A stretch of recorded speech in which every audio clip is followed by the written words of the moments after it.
You want to customize your character and have it be unlike any other class that's just for you? In this video, I'm going to show you how to homebrew the standard classes in the game to really make them your own. Coming up. Welcome to the Dungeon Coach. I'm the Dungeon Coach. I'm here to help you lower that DC in your game and increase that customization in your class. For this video, I asked my own players what their favorite homebrew of mine was, and this was it. I always give my players the ability to mold and shape their class into something entirely new that they're excited to come to the table and play. So I'm going to go over what this homebrew option is, how it works, some examples of how I've used it in my game, and resources for you to do it yourself. Dungeons & Dragons 5th edition rules are great. There's a ton of classes out there and they keep releasing more stuff. There's also a ton of subclasses you can choose from. But a thing I do think is really lacking is the amount of customization you do once you have picked a class and subclass. So that's where this homebrew came from. It allows you to customize the standard classes without having to homebrew an entire class on your own. And if you do this, your players will have a unique version of that class that's tailored just to them. And again, the DM has the final say in this if this is something they really want to bring to their campaign. So make sure to share this around and get everybody on the same page. Now, I have felt this lack of customization for years, and I must be onto something. D&D just released an unearthed arcana called Class Feature Variants, which is a step in this exact direction.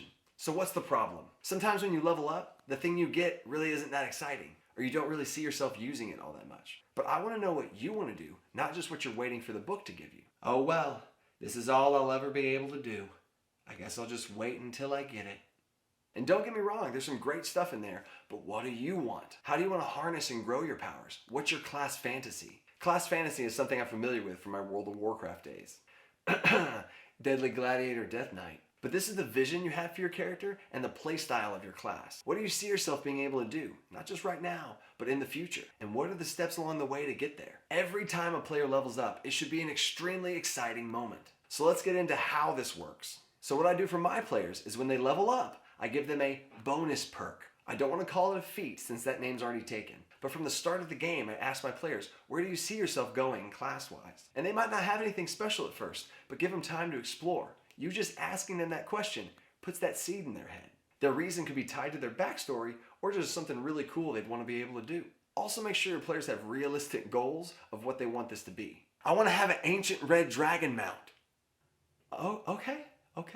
They need to understand if they do have a bigger goal that this process will take time, just like leveling up does. So once me and the player are on the same page of the vision they have for their character, I start trying to brainstorm some small power boosts and cool stuff I can give them that get stronger over time. Sometimes I'll give them a bonus perk that I think they'll like, or I might give them some options. And sometimes if nothing feels right whenever they level up, they might not get anything, but next time they'll get something even stronger, so it all balances out. Here are some examples from some actual players of mine. I'll say their character, a brief class fantasy, and what bonus perk they got. Journey, the level 2 Circle of the Coast Druid.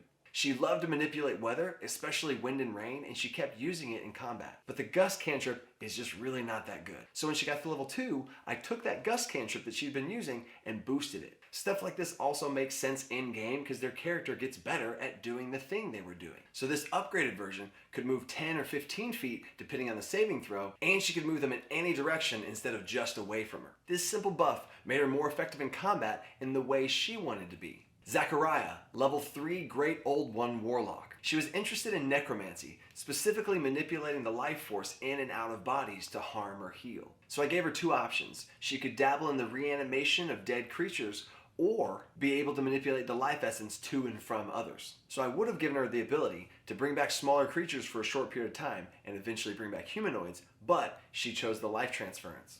So instead, her bonus perk was this. She could spend her own hit dice as a resource to either harm or heal. She could touch an ally and spend her own hit dice to heal them, or make a melee spell attack and touch an enemy, dealing damage with her hit dice and healing for half the damage dealt.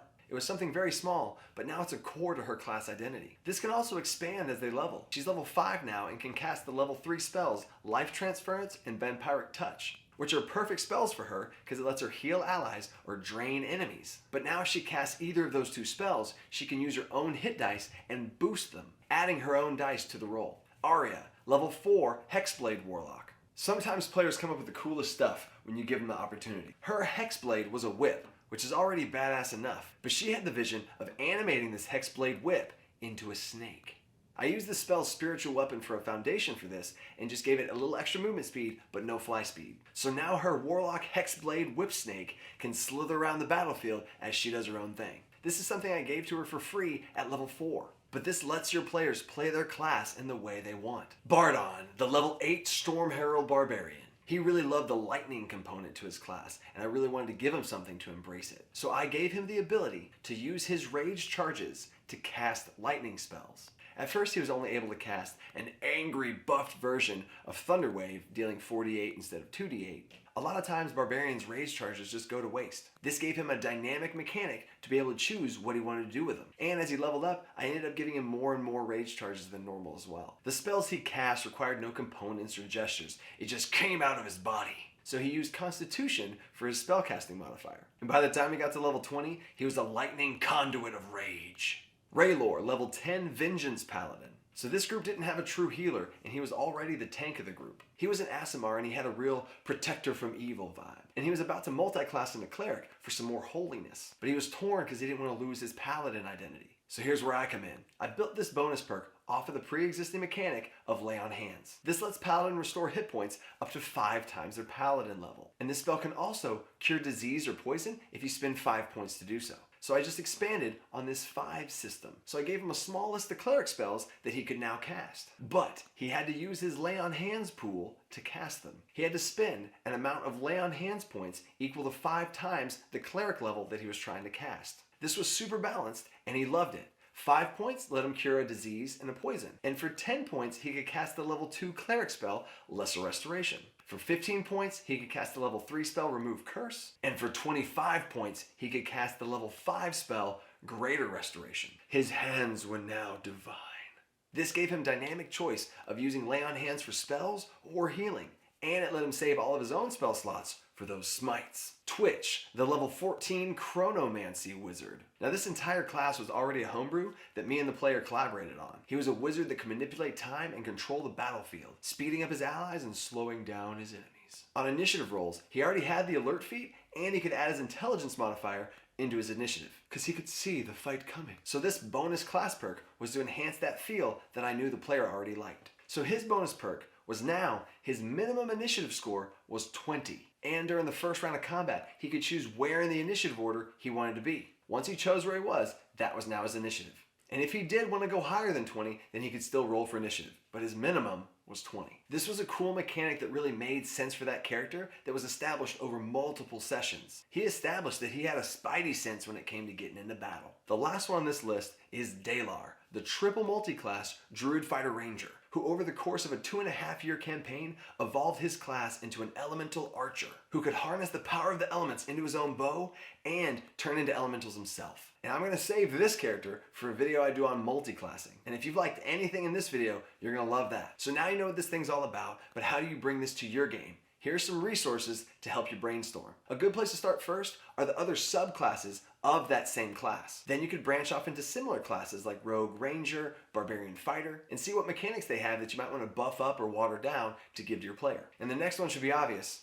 Feats. These are already things the players can choose from, but keep in mind, these are pretty strong. You could always water it down by just giving them part of the feat. You could also use some racial abilities that you can reflavor as well. And of course, online resources, Unearthed Arcanas, have tons of classes, races, and feats that you can pick from. And like I said, they just published that class feature variant for you to check out as well. And of course, don't forget about all those spells. Give your players access to a certain spell, or tweak one of the ones they already have. And if you feel like this might be too strong, you can always restrict how many times they can cast it, and only let them be able to cast it a certain amount of times per long rest or per day. I made this chart for you guys so you don't break your game by giving them spells that's too strong. So you can take a screenshot right now if you want. These are the levels that full spellcasters gain access to these spells. So the highest spell a level 3 player can cast is a level 2 spell. A 5th level character can cast a 3rd level spell, and this pattern continues. And the last resource you have is right here. Just make something up that feels right. And once you get the hang of this whole thing, you can start coming up with some pretty awesome stuff that your players will love. And comment down below if you want help with your character's vision or your players' visions. If you get stuck, I'll help you come up with some ideas. So that's it. And if you're worried about this making your players too strong, you're right. Your players will be stronger if you use this method. But all you have to do as the Dungeon Master is scale up the enemies. Give them cool stuff too. Everybody wins. I really had fun making this video, and I have so much more I can go into on this topic. One of my favorite things about DMing is giving these cool things to my players, so they really look forward to leveling up, and they're always anxious to see what cool bonus perk they get. This also lets characters roleplay the steady growth of their character's abilities, and inspire them to see where they see their class going in the future. Also, I tell my players their bonus perk privately and let them have a grand reveal when they use it at the table for the first time. Always such a cool moment. So I hope you liked this video and it got you to think outside the box on some things you can bring to your game. And if you did like this video, hit that like button, because if this video gets 100 likes, I'll make that multi-classing video and show you guys how I do it. And I'm going to take the comments from this video and use it in the next one as well. So if you enjoy this content, please hit that subscribe button and join the Dungeon Crew. It really does go a long way to help grow our channel. And use all that creativity we just stirred up to think about who else in your life might be interested in this whole D&D thing. I have videos right here on D&D for newbies, and if you like this homebrew stuff, here's some more videos on homebrew. Stay tuned for new videos every Saturday at noon, and until then, I'll catch y'all next time. Peace.